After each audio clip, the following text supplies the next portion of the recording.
नमस्कार, मैं हूं योगेश चक्रवर्ती और आप देख रहे हैं रैड नेटवर्क। और इस वक्त हम बिहार विधान सभा के कैंपस में खड़े हैं। हमारे ठीक पीछे बिहार विधान सभा है। सोमवार से 17वीं विधान सभा का सत्र शुरू होगा और जो नए विधायक जीत कर आए हैं वो ओथ लेंगे, शपथ ग्रहण करेंगे और इसके साथ ही बिहार विधान सभा के अध्यक्ष का चुनाव भी होगा। हम आपको बता दें कि इस बार जो है सबसे बड़ी पार्टी के रूप में आरजेडी उभर कर सामने आई है 75 सीटों के साथ, जबकि बीजेपी दूसरी बड़ी पार्टी है। उसके बाद जेडीयू और कांग्रेस, माले, कांग्रेस की जहां 19 सीटें हैं वहीं माले की 12 सीटें हैं। तो ये जो प्रमुख पार्टियां हैं उसके विधायकों की संख्या है। इससे बड़ी बात कि किस जाति के कितने विधायक जो है इस बार बिहार विधानसभा 2020 के चुनाव में जीतकर आए हैं, ये भी हम जानेंगे, आपको अभी बताएंगे। इसी मसले पर हमसे बात करने के लिए वीरेंद्र यादव न्यूज़ के संपादक हमारे साथ हैं। वीरेंद्र यादव जी, उनसे बात करते हैं। वीरेंद्र जी, रैड नेटवर्क में आपका बहुत स्वागत है। धन्यवाद, नमस्ते। ये बताइए कि सोमवार से बिहार विधानसभा का विशेष सत्र शुरू होगा। जी। 17वीं विधानसभा का विशेष सत्र है ये। कैसा कुछ माहौल होने का अनुमान है? देखिए, आज 19 तारीख है। 23 तारीख को बिहार विधानसभा की पहली बैठक होगी। ये 17वीं विधानसभा है जिसका चुनाव हुआ है। 23-24 को इनके शपथ ग्रहण होगा सदस्यों का। 25 को अध्यक्ष चुनाव होगा। उसी दिन सरकार अपना बहुमत साबित करेगी। 26 को राज्यपाल विधानसभा में मैंने संयुक्त सब बैठक संबोधित करेंगे। और बाद भी 27 तारीख को जो भाषण देंगे राज्यपाल, उसके भाषण पे होगा वाद विवाद और सरकार का पक्ष रखा जाएगा। ये रहा प्रक्रिया 5 दिनों की। हम बात कर रहे हैं जाति को लेकर। तो अभी जो स्थिति है बिहार विधानसभा की, जो सब मतलब जो पार्टी की स्थिति है, अलग देख लीजिए आप।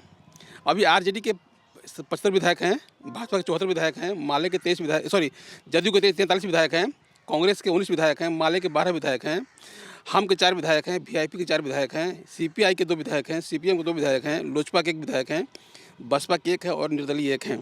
जो निर्दलीय विधायक हैं जीते हैं सुमित सिंह, उन्होंने सरकार को समर्थन की घोषणा की है। सरकार के पास अपना बहुमत 125 विधायकों का है। उसमें 125 विधायकों में 74 भाजपा के हो गए, जेडीयू के 4, वीआईपी के 4, ये हम के, इसी 125, एक छठा एक विषय ये हो गया 24 सदस्यों का। मतलब बिहार विधानसभा में सरकार को चाहिए 122 वोट बहुमत के लिए।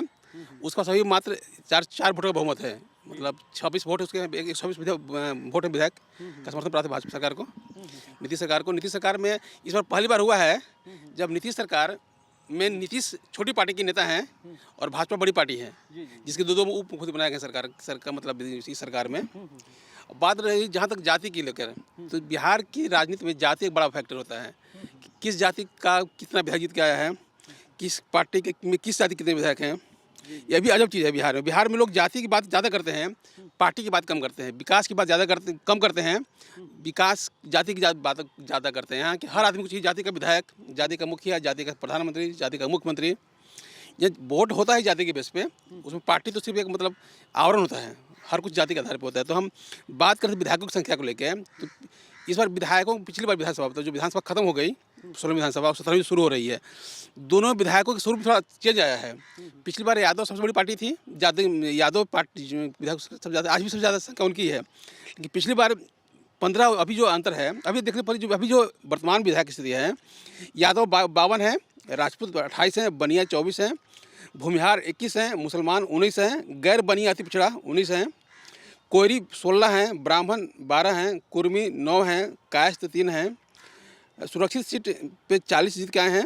इस तरह 243 विधायक हो गए विभिन्न जातियों के। लेकिन आप तुलना करेंगे पिछले साल में, 5 सालों में जो स्वरूप बदला है जातियों का बिहार विधानसभा में, चूँकि सरकार बदल गई, सरकार में पार्टी बदल गई, उस हिसाब से फिर भाजपा इस बार बड़ी ज़्यादा सीट जीत के आई है।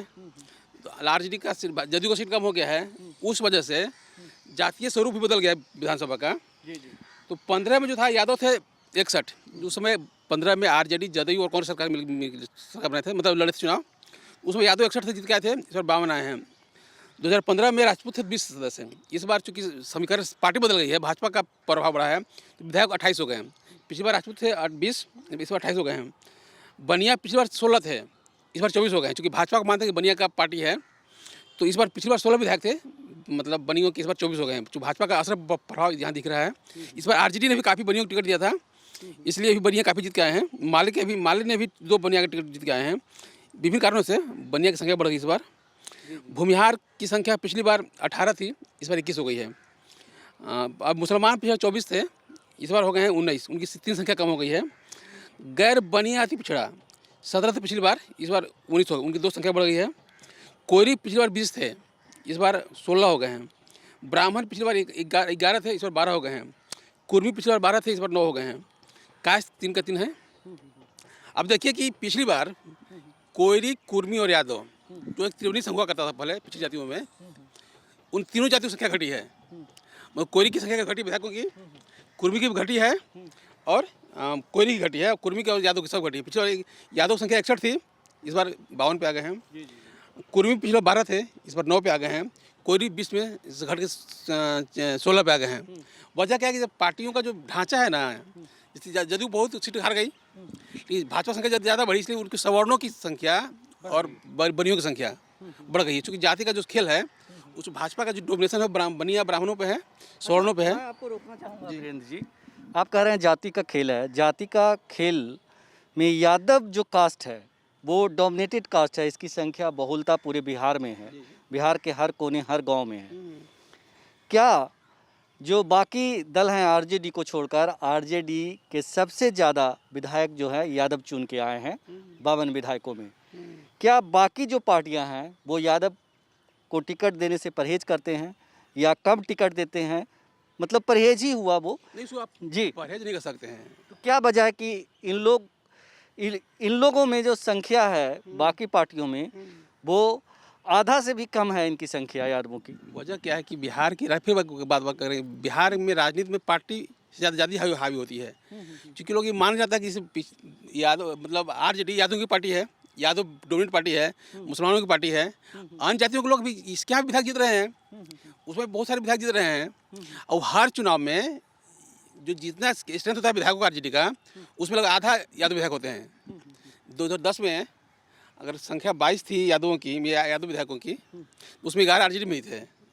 2015 में भी अगर 61 विधायक थे यादव के, उसमें 40 करीब यादव में ही थी, मतलब आरजेडी में ही थे। इस बार भी अगर मान लीजिए आप बता रहे हैं कि 36 हैं यादव, नहीं मतलब जदयू आरजेडी में, हाँ, तो आधा के से मैंने ज़्यादा ये यादव ही है इसमें।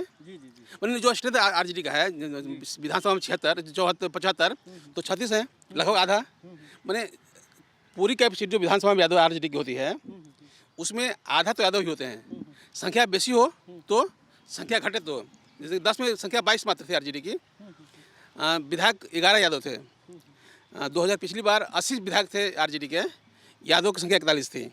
इस बार अगर 74 विधायक यादव के हैं, 75 है, तो उसमें 36 संख्या यादव की है, मतलब आधी संख्या तो आरजेडी में है, यादव की रहती है। मैंने यादव की आरजेडी की कुल स्ट्रेंथ का हाफ यादव रहता है। चाहे टिकट वितरण मामला हो, चूँकि विधायक जीत के आने का मामला हो, जीतने का रेशियो सब जगह लगभग बराबर मिलेगा आपको, क्योंकि उसका अपना बेस वही है। बार बार जैसे कि बताया ना कि भाजपा के बढ़ने का स्वर्ण बढ़ गए हैं, क्योंकि भाजपा का बेस स्वर्ण माना जाता है, बनियों माना जाता है।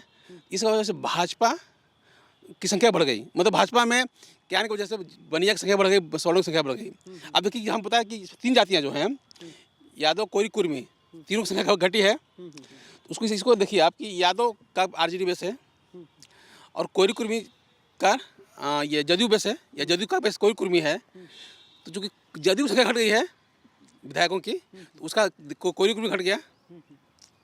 उसी तरह यादवों की संख्या घटी, तो मतलब तो जदयू आरजेडी की संख्या कुछ कम घटी, मतलब विधानसभा में क्वेश्चन, लेकिन उस तुलना में थोड़ा सा कम गिरावट आई यादवों की संख्या में, लेकिन फिर भी संख्या कम हुई उनकी। पिछले 62 से 9 सीट घट गई उनकी, सवर्णों की संख्या बढ़ गई। तो इस सामान्य प्रक्रिया की कुछ जातियों का स्वरूप बदलेगा, समीकरण बदलेगा, तो जातियों की संख्या घटेगी बढ़ेगी, लेकिन यादव सब एक नंबर 1 पर रहेगा। जो पार्टी कोई भी हो, जैसे आपने कहा कि और पार्टियाँ टिकट नहीं देती, टिकट हर पार्टी देती है इनको, भाजपा टिकट देती है। आज भी सबसे ज़्यादा पिछली बार एनडीए दिया था टिकट 36 को, ये चुनाव इस बार हुआ करीब अब पिछली बार दिया था सबसे पार्टी जो थी भाजपा की जो मानता है 20 वोट मानता है उसका संख्या थी 28 थी एनडीए में, और यादव को दिया था 36 सीट। तो ऐसे भी मतलब भाजपा और जदयू भी जो एनडीए का हिस्सा था उसने भी अपनी जो उसका बेस जाती है भूमिहार से ज़्यादा टिकट यादव को दिया था। तो यादव टिकट हर को देता है क्योंकि उसका बेस चूँकि इतना वोट संख्या ज़्यादा है हर क्षेत्रों में, आपको उसको काटने के लिए आपको खड़ा करना पड़ता है यादवों को। बहुत सारे देखेंगे आप, हम जो देख रहे थे आंकड़ा कि बहुत सीटों पे एनडीए और मतलब महागठबंधन दोनों के उम्मीदवार यादव भी थे, क्योंकि उनको आपस में लड़ने का मौका मिलता तो उसमें कोई जीतता ही। तो उसमें जो एनडीए के यादव होते हैं वो महागठबंधन से ज़्यादा हार जाते हैं। वो अधिकांश सीट देखिएगा आपकी एनडीए का यादव महागठबंधन के यादव से हार गया चुनाव। दानापुर देख लीजिए चुनाव हार गए, मुंगेर देख लीजिए चुनाव हार गए, पटना बख्तियारपुर देख लीजिए चुनाव हार गए। हमारे यहाँ हम जहाँ ओबरा के वहाँ पे एनडीए भी यादव दिया था जदयू, और यहाँ भी आरजेडी का यादव जीत गया वहाँ पे। तो जहाँ भी यादव खड़ा हो आपस में दो तरफ से, मानी एक तरफ यादव भी हो दूसरी तरफ भी यादव हो, तो उसमें आरजेडी का यादव जीतता है आमतौर पे और दूसरे का हार जाता है। लेकिन दूसरा ये होता है कि कई बार फिर देखे हैं कि जहाँ अगर यादव दूसरी पार्टी में है, मैंने आरजेडी का यादव उम्मीदवार है और भाजपा का अगर आरजेडी का गैर यादव उम्मीदवार है, भाजपा का यादव उम्मीदवार है तो जीत जाता है। जो सीट जीत के हैं भाजपा एनडीए, आप देखिएगा जो उसका पूरा अध्ययन नहीं कर पाए अभी हम, जो सीट भाजपा जीती है यादव, जो भी जीते हैं सीट एनडीए के यादव खिलाफ नहीं जीते हैं, वो जीते किसी और जाति खिलाफ में।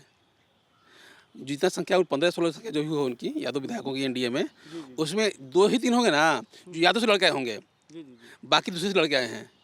तो जहाँ पे यादव नहीं रहता एनडीए का आरजेडी का और यादव रहता है एनडीए का, तो वहाँ पर जो यादव वोटर है ना वहाँ पे करता है पोल आपका एनडीए के पक्ष में, उसको चाहिए यादव विधायक।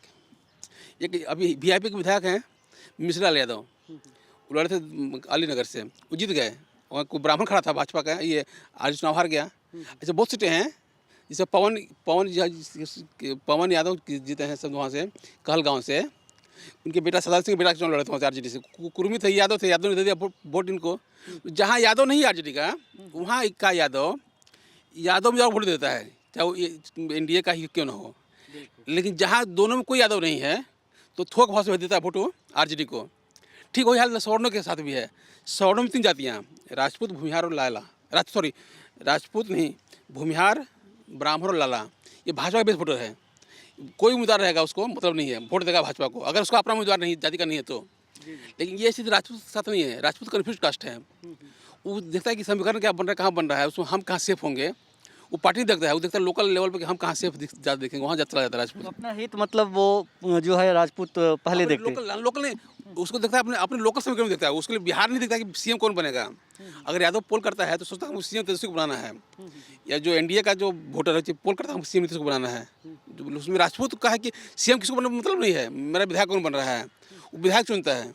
बात करें भूमिहार कास्ट की, जो यहाँ की डोमिनेटेड कास्ट है, मतलब एक तरह से काफ़ी मतलब एग्रेसिव वोटर है भूमिहार कास्ट, और बिहार की राजनीति में कहीं ना कहीं उनका बहुत ज़्यादा हस्तक्षेप होता है।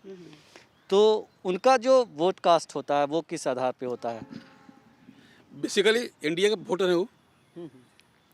लेकिन इस चुनाव में जहाँ टिकट दिया लोजपा ने, वहाँ उसको दिया वोट, लोजपा को वोट दिया वो लोग।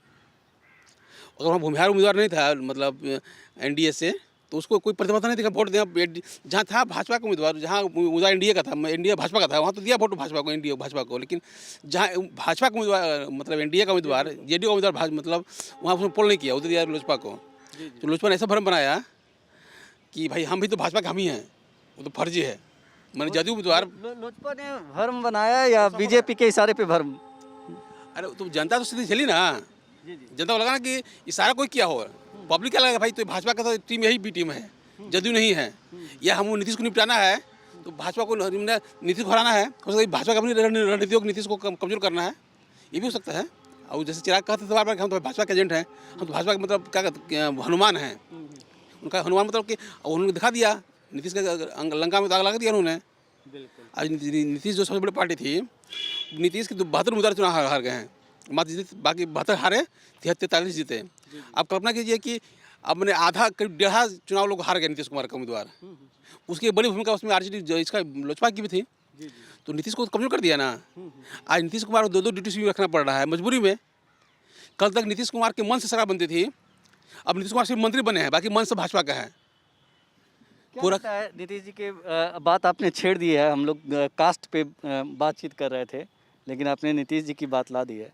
नीतीश जी क्या लगता है कि जिस तरह से विधानसभा में अपने पूरे मजबूती के साथ उनकी टीम उनकी बात रखते थे, अपने खुद और उनकी टीम रखती थी, इस बार वैसा हो पाएगा? ना, जो नीतीश को बोलना नहीं ना है। देखिए पहले नीतीश सरकार चलाते थे, पहले नीतीश तय करते थे नीति, भाजपा उसको मानते थे। अब क्या करना है, नीति तय करेगी भाजपा, नीतीश को लागू करना है। मतलब एक्जीक्यूटिव पावर होता है सरकार के पास में, काम करने की क्षमता सरकार के पास होती है। नीति बनाएगी भाजपा, लागू करेंगे नीतीश कुमार। अब नीतीश कुमार नहीं चलेगी, अब नीतीश लागू चलेगी, नीतीश चलेगी नहीं हो सकता, नीति चलेगी भाजपा की। अब सिर्फ नीतीश कुमार तो उसको लागू करेंगे। पहले अलग स्थिति थी, पहले नीतीश कुमार नीति बनाते थे, भाजपा वाले मानते थे। आखिर क्या वजह है कि मतलब जो नीतीश कुमार जी हैं वो बैकफुट पे आ गए इस तरह से? विधायक कम हो गया, समझ बात है। अब शेयर होल्डिंग मार्केटिंग देखते होंगे ना, मालिक हम तो कोई कंपनी खोल रहे हैं, सुनिए ना बतिया, जो कंपनी खोल रहे हैं हम, आपका लगा है शेयर 70% है और मेरा लगा शेयर 15%, किसका बात माना जाएगा? नहीं वो तो ठीक है, किस बात माना जाएगा? लेकिन कहते हैं कि राजनीति में शुचिता और नैतिकता की बात करने वाले नीतीश जी, सुशासन बाबू कहलाने वाले नीतीश जी, अगर बैकफुट पे आ जाते हैं तो इसकी कोई ना कोई वजह रही होगी। इसके अलावा भी जो आप बैकफुट क्या होता है भाई? बैकफुट क्या होता है? और सीएम नहीं दिखवाना जी नहीं है तो बैकफुट क्या हुआ? आप सीएम हैं लेकिन कोई फैसले नहीं कर पाएंगे, या जो फैसले हों करेंगे उन पर ना कि शेयर मार्केट क्यों जाइएगा, तो मान लो कोई कंपनी खोलता है आदमी, तो जिसका ज़्यादा शेयर तो ज़्यादा उसका ज़्यादा हक होता है। आज जो हम कल देख रहे थे कि जो कुल 125 संख्या है विधायकों की एनडीए की, उसमें 75 से 69% तो विधायक उसके हैं, भाजपा के हैं। विचारों से समझौता नहीं होता है, फिर नीतीश जी क्यों समझौता कर रहे हैं? समझौता के लिए होता है, कहने के लिए चीज़ होती है, ये कहने की चीज़ होती है। आदमी भ्रष्टाचार के कोठा बैठ कहता है कि हम बहुत ईमानदार हैं, ये राजनीति का चरित्र है। नीतीश जी अलग बात नहीं है, अकेले नीतीश जी नहीं है, हर कोई करता है, हर पॉलिटिकल आदमी यही करता है, कहता है कि हम भड़का ईमानदार हैं, लेकिन भ्रष्टाचार बिल्कुल नहीं रहता है। आप जो चुनाव में खर्चा दिखाते हैं विधायक के जो उम्मीदवार सही दिखाते हैं, इस पता नीतीश जी को भी है। जो मांझी जी कहते थे क्या एस्टिमेट घोटाला क्या था, अब जी मेवाला जी मंत्री बने जिसका नाम विवाद खड़ा हो रहा है, क्या था? भ्रष्टाचार ईमानदारी की चीज़ थी क्या? वो सिस्टम चलता भ्रष्टाचार से, सिस्टम कहने की ईमानदारी की बात होती है। आप जाइएगा मुजफ्फरपुर में ना, मैं क्या नाम है, कोठा वाली गली भी है, क्या नाम बोला उसको, वहाँ जो महिलाएं धंधा करती है ना, गली में जाती है सिंदूर लगा के, क्योंकि ताकि लोग हमको, जो लोग जानते बाहरी लोग हमको उस ढंग से नज़र से न देखें, तो नज़र सम्मान हमको मिलता रहे, इस सिंदूर लगा लेती है। लगती है कि कोई मतलब घर के सभी घर की महिलाएं हैं, सिंदूर लगा लेती हैं। राजनीति वही चीज़ है, वो राजनीति में जो ईमानदारी की बात है वो सिर्फ सिंदूर है। धंधा तो ही करते हैं जो लोग कोठा पर करते हैं, मतलब सिर्फ कहने की चीज़ होती है कि हम ईमानदार हैं, भ्रष्टाचार नहीं है और क्या नहीं, लेकिन सब उसी से है। लेकिन जिस तरह से इस बार जो विपक्ष है वो काफ़ी मजबूत स्थिति में है, महज 4 की संख्या जो है बहुमत से ज़्यादा है, तो ऐसे में सरकार कितनी मनमानी कर पाएगी? खूब करेगी, खूब करेगी। अब संकट ये विपक्ष में कौन है? तेजस्वी यादव के माले वाला। अब लड़ाई तेजस्वी को भाजपा से नहीं लड़ना है, जदयू से, अब खुद अपन लड़ना है अपने अंदर में कि विधानसभा में जो आपको स्ट्रेंथ है, आपको 75 विधायक हैं और माले के 12 विधायक हैं, तो ज़्यादा किसके चलता है वहाँ पे? ज़्यादा कौन बोलता है? अब तो विधानसभा की कार्रवाई भी तय होती है कि आप क्या कह रहे हैं विधानसभा में। अगर देखिएगा देह भले लड़ा लीजिए, देह भांज लीजिए, आप विधानसभा में बोलना पड़ेगा, आपको मुद्दे पर बात रखनी पड़ेगी। उस मामले में आरजेडी का विधायक से ज़्यादा सक्षम साबित होगा माले वाला, जिसका 12 विधायक है। विधानसभा में विपक्ष होगा, विपक्ष असली विपक्ष आरजेडी माले होगा। तेजस्वी के जो विधायक जीत के आए हैं वो सब ज़्यादा मालदार आदमी हैं, वो राजनीति को धंधा समझते हैं, तो धंधा तो करेंगे अपना, उनको विधानसभा से क्या लेना है? वो विधानसभा कार्रवाई से क्या लेना है उनको है? वो तो कार्रवाई में खाली हंगामा चाहेंगे, हंगामा हो और बहिष्कार हो जाए विधानसभा का, चाहे बाहर निकल जाओ। बोलने की क्षमता उन लोगों में नहीं है, मंच भले बोलने चढ़ के, लेकिन जब मुद्दे की बताएगी तो कोई नहीं बोल पाएगा। कोई भी विधायक, कुछ ही विधायक जो मुद्दे के बोल पाएंगे। नहीं, लेकिन इनकी संख्या एक बड़ी संख्या है, और जो राजनीति कर रहे हैं, जो बाहर में मंच पे बोल रहे हैं, ये कहना गलत होगा मेरे ख्याल से कि वो विधानसभा में नहीं बोल पाएंगे। आप ही शुरू है 23 तारीख से विधानसभा, देखिएगा क्या वो बोलता है। 74 विधायक कितने विधायक बोलते हैं विधानसभा में, देखिएगा उसको। जो बोलेंगे माले वाला ही बोलेंगे, क्योंकि विधानसभा में जो बोलने की ताकत है इनके पास नहीं। तेजस्वी भले जितना बोल रहे हैं अपने आप में, उसे विधायक भी बोलने वाला नहीं है, ढंग से बात रखने वाला नहीं है। तो विधानसभा की कार्रवाई में तो आपकी बोली चलती है ना, वहाँ तो मैथिली भाषा ये नहीं देना है, लफंगे नहीं करनी वहाँ पर खड़ा होकर। वहाँ चलता है, बोली चल रही है वहाँ पे। अब आपके लोग बोलने वाले नहीं हैं। तो सक्षम विपक्ष का मतलब ये नहीं है कि हम संख्या में कितना है, हम कार्यशील कितना हैं। तो कार्यशील विधायकों की संख्या जो मुद्दे पर बात कर सके भी बहुत कम है आरजेडी में। उसकी तुलना में माले ज़्यादा सक्षम होगा बिहार विधानसभा में। और विपक्ष की असली भूमिका में तो माले ही होगा। संख्या भले आरजेडी की बहुत ज़्यादा हो, उससे 6 गुना ज़्यादा संख्या हो माले से। चलिए, लेकिन वो तो भी सहयोगी ही हैं इसके महागठबंधन के। अब हमने क्या कहा, अब तेजस्वी की लड़ाई माले जदयू भाजपा से नहीं है, अब अपने अंदर की है। अब चूँकि विपक्ष में है तो विपक्ष में आप भूमिका क्या आपकी है, आपकी साबित करना है। अब सरकार तो है नहीं, उन्हें चुनाव होना कि आपको बहुमत चाहिए। अब तक कि आप विपक्ष में, तो विपक्ष की कितनी का जनता का जो हित की बात है, आप कितना कर पाते हैं। अब 5 साल जब सरकार नहीं गिरती है, नई सरकार नहीं बनती है, तब विपक्ष में है। लेकिन विपक्ष में होने के अब तो आपका भूमिका सरकार बनाने तो है नहीं, आपको तो विपक्ष के रूप में अपने विपक्षी दल साबित करने की चुनौती है। सरकार में तो लड़ाई उससे जदयू से नहीं है, भाजपा से नहीं है, उस बहुमत में है। सरकार कोई बिल पास कर लेगा अपना, वो उस समस्या नहीं है। समस्या है कि आपकी जो अपनी कैपेसिटी है विधानसभा में, जो आपके विधायक हैं 74 या 75 या 12 माले के या जो भी आपकी जो महागठबंधन के सदस्य विधायक हैं, उनमें ज़्यादा अच्छा वक्ता कौन है, अभी तय करें कि असली विपक्ष कौन है। ये बताइए कि इस बार का ये कहें कि जो मतलब विधानसभा का सत्र होगा, आने वाला सोमवार से जो सत्र चलेगा, ये 5 दिन का सत्र काफ़ी हंगामेदार होगा, क्योंकि खास करके जो सरकार बनाने। हंगामा कुछ नहीं होता है ना भाई जी, कार्रवाई नहीं हो रही है, शपथ लेना है तो क्या हंगामा करेंगे ये लोग। अच्छा, शपथ 2 दिन शपथ होगा, 23-24 को, 25 को अध्यक्ष चुनाव होगा, कोई हंगामा नहीं है। उसी दिन सरकार को बहुमत साबित करना है। सरकार प्रस्ताव रखेगी 2 मिनट का, अब विधानसभा का अध्यक्ष बहुत साबित होगा, तो बहुत तो समझ कोई दिक्कत नहीं है। हंगामा कहाँ होना है। एक ओवर 26 को विपक्ष के नेता को बोलने का मौका नहीं मिलेगा। मिलेगा ना, वो तब मिलेगा जब सरकार प्रस्ताव रखेगी अपना, तो कुछ घंटा 1 आध घंटे बहस चलेगी, उसमें सरकार अपना पक्ष जो रखेगी, सरकार रखेगी अपना विश्वास प्रस्ताव, उस जो बोलेंगे वहाँ हंगामा ही करेगी, वहाँ हंगामा को संभावना नहीं बनती है वहाँ पे। फिर 26-27 को राज्यपाल का अभिभाषण होगा और 27 को उस पर अभिभाषण पे बहस होगी, धन्यवाद प्रस्ताव पास होगा इसमें विधानसभा में और विधान परिषद में। इसमें ऐसा कुछ नहीं है कि वहाँ पे कुछ हंगामा की बात है, हंगामा कुछ नहीं होगा इसमें। तो सामान्य प्रक्रिया वाला प्रक्रिया है, इसमें औपचारिक सेशन है ये, इसमें कुछ हंगामा की कोई संभावना नहीं है। अब कोई भाषण बहुत ज़्यादा नहीं चलना है। भाषण तो हम लोग बात कर रहे थे जातियों की, तो कुल मिलाकर इसे आप कैसे समाप्त करेंगे, कैसे खत्म करेंगे जो जातियों का समीकरण आपने बताया कि यादवों की। देखिए, जाति इस कैंपस के बाहर चलती है, यहाँ पे पार्टी चलती है। पूरा बिहार चल जाती से, लेकिन जो आप लोग कैंपस है 3 किलोमीटर का, यहाँ पार्टी चलती है। इसका यहाँ कोई मतलब नहीं, जाति का कोई मतलब नहीं इस कैंपस के अंदर में, क्योंकि वोट लेना नहीं है आपको। और आपकी आइडेंटिटी विधानसभा में जाति से तो है नहीं, आप जाति के भले हों, आपकी आइडेंटिटी नहीं है विधानसभा जाति से, आपकी आइडेंटिटी पार्टी से है। हर बात पार्टी की होगी। क्योंकि हम जैसे पत्रकार जो जाति मतलब जाति को विषय बना जाति पर बात करेंगे हम, लेकिन कार्यवाही में उस जाति का कोई मतलब भूमिका नहीं है। उस जाति की पूरी कार्रवाई की बात नहीं कर रहा हूँ कि जो समीकरण बने हैं, जातियों की संख्या जो आंकड़े हैं, उसके मुताबिक लोग अपना हक तो जताएंगे ही ना, क्योंकि वोट तो वो उसी जातीय आधार पे मांगते हैं। अरे तो भाई जनता क्या हक देगा आप जाति का मान लीजिए हम विधायक इस क्षेत्र के, हम भूमिहार तो हर काम नहीं करेंगे हम। एक विधायक की जाति का होता है क्या जी, विधायक तो क्षेत्र का होता है ना, तो उसमें क्या हो सबके काम करना है उसको। अगर सड़क बनेगी थोड़ा खाली चलेगा, ज़्यादा भूमिहार नहीं चलेगा उस पर, चमार नहीं चलेगा उस पर। अब तो हम वहाँ जाति को, बल्कि जाति का पूरा खेल इस कैंपस के बाहर है। अब जो उसके अंदर आते हैं ना, तो आप पार्टी हो जाते हैं। यहाँ तो क्या करना है, तो आपको जितना ज़्यादा हक मार सके क्षेत्र के लिए, अपना आपकी योग्यता पर निर्भर करता है। उसमें मान लें कि आप अपने विधानसभा क्षेत्र के लिए ज़्यादा प्लान ले जाते हैं, तो आपकी योग्यता पर निर्भर करता है, जाति कहाँ है।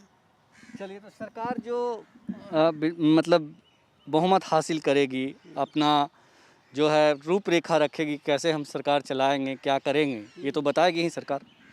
जो राज्यपाल का भाषण होता है ना विधानसभा में, जो हर विधानसभा जो नया बनता है विधानसभा ना गठित होती है विधानसभा नहीं, तो उसका पहला होता है राज्यपाल होता है अभिभाषण। अभिभाषण में राज्यपाल वही कहते हैं जो सरकार लिख देती है, और सरकार वही लिखती है जो उसको करना होता है। जी बिल्कुल। जो अभिभाषण कोई राज्यपाल का अपना नोट नहीं होता है, डायरी नहीं होती है। वो सरकार को जो करना है अगले सत्र में या अगले 5 सालों के लिए, उसका प्रारूप होता है। तो सरकार तो रखेगी कि हम क्या करना चाहते हैं, उसी प्रारूप को राज्यपाल पढ़ेंगे विधानसभा में खड़ा होकर, और उसी बगल में बहस होगी। जो अभिभाषण में जो होता है धन्यवाद प्रस्ताव होता है राज्यपाल अभिभाषण पे, वो अपना होगा। तो उसमें कुछ नहीं, वो तो सामान्य प्रक्रिया है। उसमें तो जो कि सरकार करना, वो सरकार उसमें कहेगी राज्यपाल के अभिभाषण में, अलग कुछ नहीं करना सरकार उसमें। और दूसरा उसके बाद जो सरकार कहेगी मतलब राज्यपाल के अभिभाषण के साथ ये साफ हो जाएगा कि सरकार का एजेंडा क्या है, का एजेंडा क्या है। सरकार क्या करना चाहती है। अभिभाषण राज्यपाल का मतलब है कि सरकार पिछले अगले 5 सालों के लिए या अगला जो सेशन चलेगा उसके पहले तक के लिए क्या अपना एजेंडा रखती है, रोजगार, शिक्षा, जो भी कहना होगा वो राज्यपाल के भाषण के रूप में कहेगी। वो उसको अलग से कुछ नहीं कहना है। एक खबर आई है वीरेंद्र जी कि जिस तरह से एनडीए ने जनता से 19 लाख नौकरी देने का वादा किया था, सरकार ने कोई लेटर जारी किया है और जिसमें कहा गया कि संविदा पे लोग रखे जाएंगे। प्रत्येक विभाग से मांगा गया कि आपके यहाँ कितने पद खाली हैं। तो तेजस्वी यादव का कहना है कि ये सरकार फिर वही काम कर रही है, ठग रही है जनता को। क्या कहेंगे आप इस पर? ठगना और जीतने से कोई बात नहीं है। सरकार में आपने वोट मांगा था जनता से अस्थायी नौकरी के लिए, जनता ने आपको नकार दिया ना। जनता ने, भाजपा ने कहा कि हम नौकरी नहीं देंगे आपको, हम रोजगार देंगे। तो अब रोजगार देगी वो कहाँ कह रही कि हम नौकरी की बात ठगने की बात कहाँ थी। वो तो कहा ही था कि हम भाई नौकरी नहीं देंगे आपको, सरकारी नौकरी नहीं देंगे, हमको संविदा पर रखेंगे, आपको हम दूसरे काम देंगे। वो तो नौकरी की बात नहीं कही थी। नौकरी कहाँ से बीच में आ गई? वो एजेंडा तेजस्वी यादव का था कि नौकरी देंगे, हम भाजपा तो नहीं था। और भाजपा ने कहा था कि 9 लाख, बल्कि सीएम तो कहते रहे अपने सभा में घूम के कि भाई नौकरी कहाँ से देगा, जो प्रक्रिया जो है उतने कोई कर पाएगा ना। जो नीतीश खुद अगर हम नौकरी नहीं दे पाएंगे, वो पहले ही मान रहे थे सभा में, आपने उनको बहुमत दिया। तो आपने जो नीतीश जी की जो नौकरी नहीं देने का संकल्प था, आपने उसको पूरा किया, उसी वोट दिया। आपने नौकरी कहाँ से मांग रहे हैं फिर आप नौकरी मांगने हकदार हैं। रोजगार के नाम पे मतलब सरकार जो है वो एडहोक पे बहाली करेगी, संविदा पे बहाली करेगी। सरकार कही थी कि हम उसी पे करेंगे। नीतीश ने कहा था कि हम नौकरी देंगे, कभी नहीं सरकार ने, कभी भाजपा ने कभी नौकरी देंगे कि हम सरकार में 15 लाख बहाली करेंगे, सरकारी नौकरी देंगे। नौकरी देंगे हम। तेजस्वी यादव के 10 लाख नौकरी के जवाब में यही कहा था एनडीए ने कि हम भाजपा ने कहा था 19 लाख लोगों को रोजगार देंगे। हाँ, तो रोजगार देंगे, नहीं दे नहीं रही है। अरे मान लीजिए जो संविदा पर नौकरी होगी, मान लीजिए एक वही होगा कि मतलब जो आपके रोजगार सुरक्षित नहीं होंगे। सुरक्षा कौन दे रहा है भाई? वो कब कहा कि हम देंगे सुरक्षित रोजगार? भाजपा ने कभी कहा कि हम देंगे सुरक्षित रोजगार? कभी नहीं कहा कि आपको भरपेट खाना देंगे, हम खाना देंगे आपको, हम इतना ही कहा भाजपा ने, भरपेट खाना देंगे, ये तो कभी नहीं कहा है। आप अपने माथा पर गढ़ लीजिए, आपका दोष है, उसका दोष है। जो जिसने कहा ही नहीं, जैसे कि आप देखिए भाजपा, आप देखिए 50 साल को पॉलिटिक्स में, बिहार की राजनीति, बाहर की राजनीति, भाजपा ने क्या कहा था कि हम मंदिर बनाएंगे मंदिर। वो तो नहीं कहा कि हम नहीं बनाएंगे मंदिर। जो का एजेंडा था घोषित, आपके कि धार्मिकता क्या उग्रवाद है, सांप्रदायिकता कहाँ से कर रहा है? आपने उसी के लिए वोट दिया है आपको। आपने नीतीश चुना इसलिए कि हमको रोजगार नहीं चाहिए, हमको नौकरी नहीं चाहिए। तो फिर क्या रो रहे हैं कि भाई नौकरी नहीं मिल रही है? और ठग कहाँ रहा है? तो कहा क्या था? वो तो कहा क्या था, हम नौकरी नहीं देंगे आपको, हम तो गलती क्या कर रहा है वो? इसलिए कोई मुद्दा नहीं है। विपक्ष जो कहे लड़ाई लड़ाई अपनी, लेकिन सरकार ने तो नहीं कहा था हम नौकरी देंगे। भाजपा ने कभी नहीं कहा था हम देंगे नौकरी। नीतीश ने कभी नहीं, तो खुद से मन से कहते हैं कहाँ से देंगे नौकरी भाई, हम पैसा इतना है, कहाँ से पैसा देंगे हम? नीतीश मन से ही बात करते रहते, तो आप नौकरी कहाँ से मांग रहे हो उनसे, जो नौकरी देने कहा ही नहीं है। चलिए, तो आपसे आखिरी सवाल, कुल मिलाकर जो सोमवार से विधानसभा 17वीं विधानसभा का सत्र शुरू हो रहा है, वो मतलब सरकार का एक रुख साफ होगा, एजेंडा साफ होगा, यही इसमें देखने को मिलेगा और कुछ विशेष देखिए, हम ये जो सत्र शुरू हो रहा है, ये एक होती है औपचारिक बैठक होती है विधानसभा गठित होने के बाद में। इस सरकार के पास जो अभिभाषण राज्यपाल का आएगा, सरकार क्या करना चाहती है उतना ही संकल्प रहेगा उसमें। उसको अभिभाषण पे अगले दिन चर्चा होगी, फिर पास हो जाएगा, धन्यवाद प्रस्ताव शाम तक खत्म हो जाएगा, वो कहानी खत्म हो जाएगी। इसमें न कोई हंगामा होना है, न कोई शोर शराबा होना है, सब कुछ शांति से होगा। और चूँकि अब आरजेडी के पास लोग हल्ला करने वाले हैं, बोलने वाले नहीं है, तो हल्ला ही करेंगे। तो फिर उनकी मजबूरी है कि उनको लोग बोलने से तो हमको हल्ला करेंगे, वो हो सकता है, लेकिन हंगामा नहीं हो रहा है उस हिसाब से कहिएगा तो। चलिए, हमसे बात करने के लिए आपका बहुत शुक्रिया। धन्यवाद। तो ये थे वीरेंद्र यादव जी, जो वीरेंद्र यादव न्यूज़ के संपादक हैं, और हम लोगों ने बिहार विधानसभा के चुनाव से लेकर विधानसभा के सत्र तक के मसले पर चर्चा की। उम्मीद है आपको अच्छा लगेगा। योगेश चक्रवर्ती, राज नेटवर्क, पटना।